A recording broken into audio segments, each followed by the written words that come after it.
Hi, welcome back. Today we're going to talk about our bow hands. What are the three things that we can use to control the sounds that we make with our bows? Number one is speed, how fast or slow we pull the bow.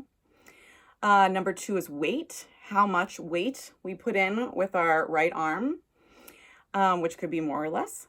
And then contact point, which is where we place the bow on the strings between the bridge and the fingerboard.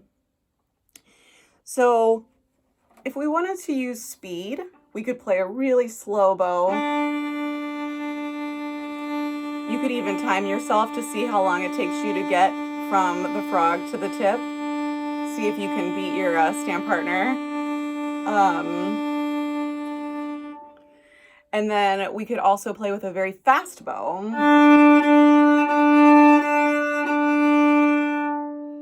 So then we also need to think about weight. How heavy we want our weight to fall in, or how light. Did you hear the change in the sound? It also changes the dynamics, right? It's not only a different sound quality, but it's louder or softer, depending on the weight. And then contact point, typically we play a lot of music in this kind of middle range between the bridge and the fingerboard. To make a nice healthy sound.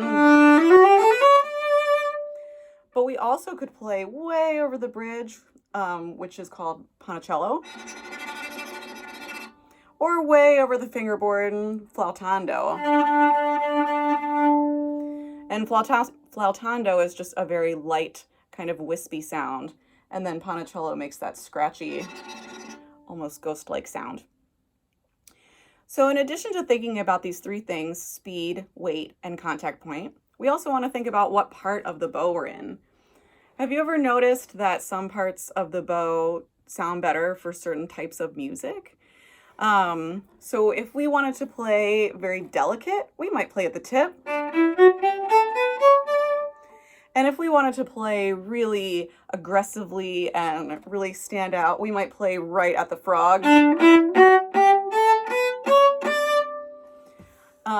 Or we could do some sort of combination. So let's practice our D major scale. We're going to start at the frog and go to the middle. And the pattern is going to go like this.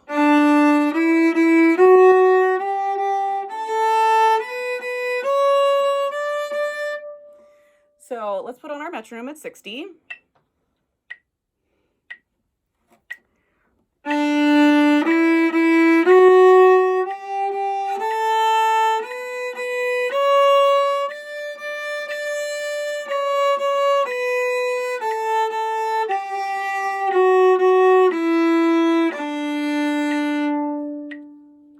So especially when you're first doing this, you can watch to make sure that you only went halfway before you played your 16ths. And then all the way back.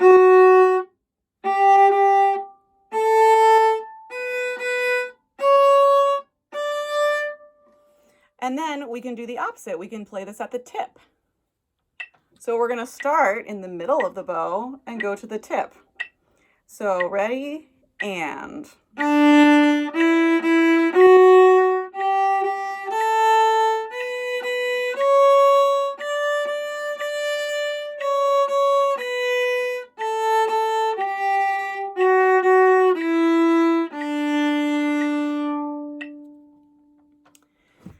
So that might feel less comfortable just because sometimes we really have to work at playing at the tip.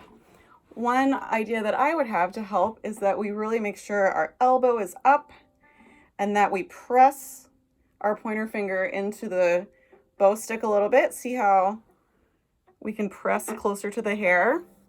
That just gives us some articulation when we're at the tip, so we can hear clear notes just like we would at the frog. So you could practice these, and you could make some up. You could make some other things up to practice at the tip, middle, and frog. And you could use our G, C, and D major scales to do so. So good luck, and I'll see you next time. Thanks.